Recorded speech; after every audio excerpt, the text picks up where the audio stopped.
Reach the 3 million.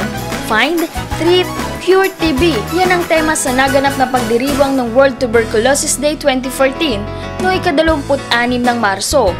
Ito ay sa pangunguna ng Kalumpit District Hospital at sa pakikipagtulungan ng pamahalang panlalawigan ng Bulacan, Department of Health at Kalumpit Central School. Ang TB po pala ay nagagamot, hindi dapat ikahiya. Natutuwa nga po ako na nandito po tayo para po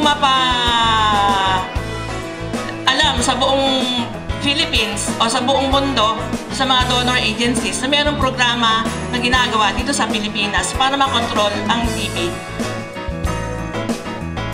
Bida Kakarinderya, yan ang programa mula sa Ajinomoto na naglalayong makapagbigay ng libreng lecture tungkol sa 4M o malinis, masarap, masustansya at murang pagkain na maaari makatulong na maging mabenta ang mga tinda ng mga karinderya owners.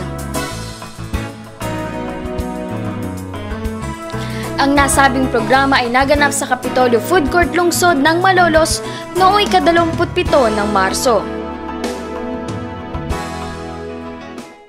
Kamakailan ay malugod na tinanggap ni Gobernador Wilhelmino MC Alvarado ang isang chemical fire truck na inihandog ng North Luzon Expressway, Manila North Tollways Corporation.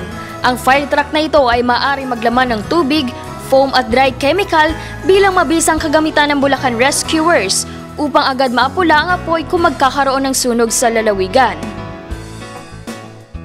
Gayun din, isa pang programang pangkaligtasan ang matagumpay kamakailan sa pangunguna ng Department of the Interior and Local Government at Provincial Social Welfare and Development Office ng pagdaraos ng orientation seminar on disability sensitivity and emergency responses for PWD sa Pavilion, Hiyas ng Bulacan Convention Center.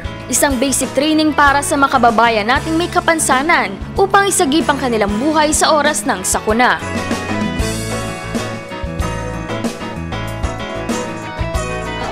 Nagpapasalamat po ako sa ating punong lalawigan, Governor Wilhelmino Alvarado, tsaka po sa ating pangalawang punong lalawigan, si Vice Gov. Daniel Fernando.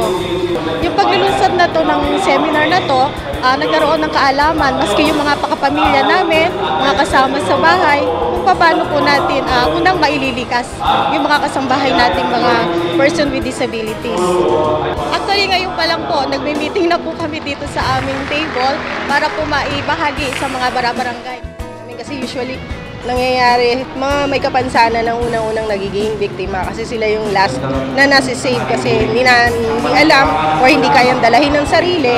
Isang malaki at magandang bagay ito para sa mga PWD, myself, katulad ko, para matutunan o malaman namin yung unang-unang dapat namin gawin sa in case of emergency. Kami na mismo, yung may katawan, ang unang-unang na makakaisip ng paraan para mailigtas namin yung sarili namin.